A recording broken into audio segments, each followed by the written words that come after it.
Hi friends, ఒకటి గమనించండి ప్రతి ఒక్కరూ. ఇది నోటికి ముద్దెళ్ళే ప్రతి ఒక్క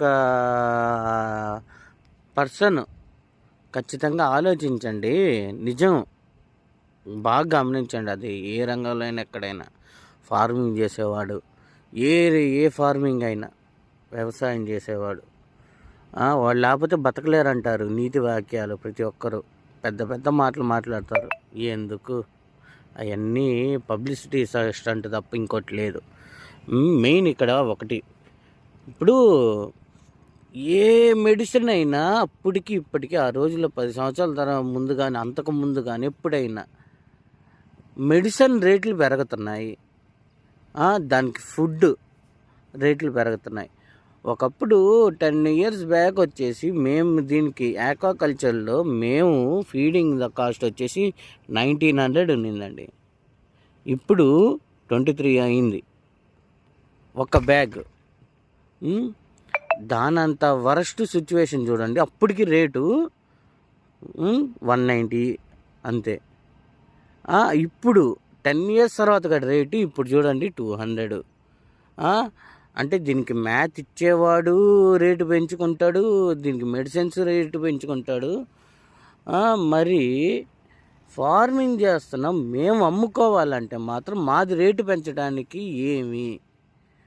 ఏం గాడు, ఏమి బాధ? మేము బాగుపడకూడదు, మేము ఒక్కరిని బాగుపరచడానికి మేము వ్యవసాయం చేసి నానా సంకలు నాకుతున్నామండి. ఇది నా బాధ, చిన్న బాధ కాదు. ప్రతి ఒక్కరు గమనించండి.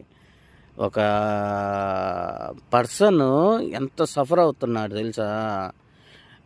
ప్రతి ఒక్కటి కరెంటు బిల్లు కాడి నుంచి అన్ని రేట్లు పెంచుతున్నారు.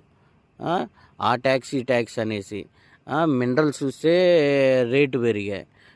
ఒక్క మినరల్ బ్యాగ్ కొట్టాలంటే దగ్గర 4000 5000 ప్రొబయోటిక్లు.